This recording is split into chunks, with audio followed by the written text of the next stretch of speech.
Hello दोस्तों, आप लोग कैसे हैं। हमारी आज की कहानी है बहू बनी बेटी। प्रतिमा अमन की शादी को अभी 2 ही साल हुए थे। प्रतिमा माँ बन गई।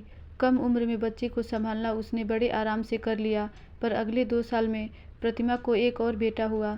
घर में खर्चे बहुत ही बढ़ गए थे।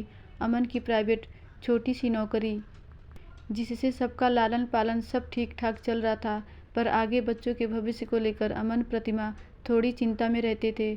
वह अपने बच्चों की अच्छी परवरिश देना चाहते थे। तभी कुछ दिनों बाद अमन को दुबई की कंपनी से अच्छा ऑफ़र आया। वहाँ पर अमन का सिलेक्शन हो गया।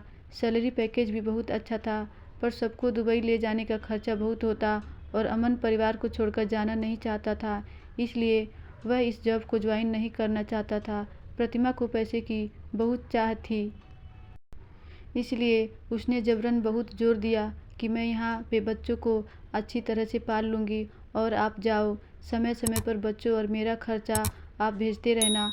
अमन मन मारकर चला गया। धीरे धीरे उसका मन दुबई में लग गया। बच्चों की परवरिश भी बहुत अच्छे से होने लगी। दोनों बच्चे बोर्डिंग स्कूल में पढ़ने लगे। अमन शुरू में तो 2 साल बाद आया और फिर आना बंद कर दिया।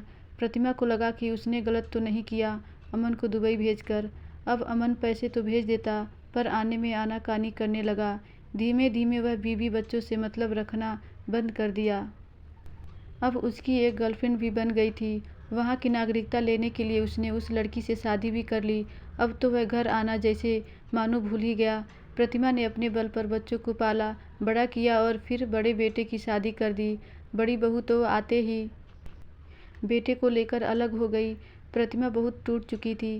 पहले पति और बेटा, धीरे धीरे सब दूर होते जा रहे थे। उसको कुछ भी अच्छा नहीं लगता था। उसका कोई ध्यान रखने वाला नहीं था। उसका कहीं मन नहीं लग रहा था। धीरे धीरे वह बीमारियों का शिकार होने लगी। समय के साथ उसका शरीर जर्जर होने लगा। उसको अब बीपी और डायबिटीज़ की बीमारी भी हो गई थी। ऐसे ही चलता रहा।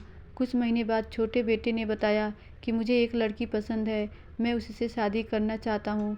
प्रतिमा ने सोचा कि यह काम भी करके मैं अपनी जिम्मेदारियों से मुक्त हो जाऊंगी और अकेले जैसे तैसे अपनी ज़िंदगी जी लूँगी।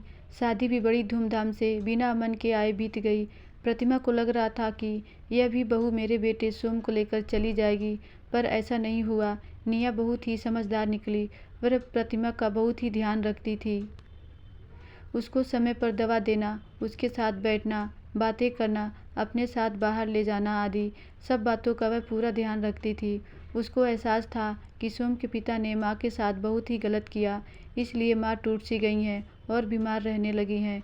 निया के ध्यान रखने से प्रतिमा अब स्वस्थ होकर खुश रहने लगी, मानो जैसे उसको बहू के रूप में एक बेटी मिल गई हो।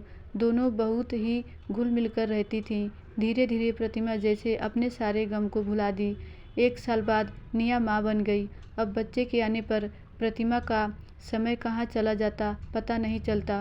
वह बहुत ही खुश रहने लगी। उसको लगा कि मेरे जीवन में निया जैसी बेटी ना आती तो मेरा क्या होता। निया ने भी प्रतिमा को अपनी माँ से बढ़कर ध्यान रखा। धन्यवाद दोस्तों। आशा करती हूँ ये कहानी आपको ज़रूर अच्छी लगी होगी।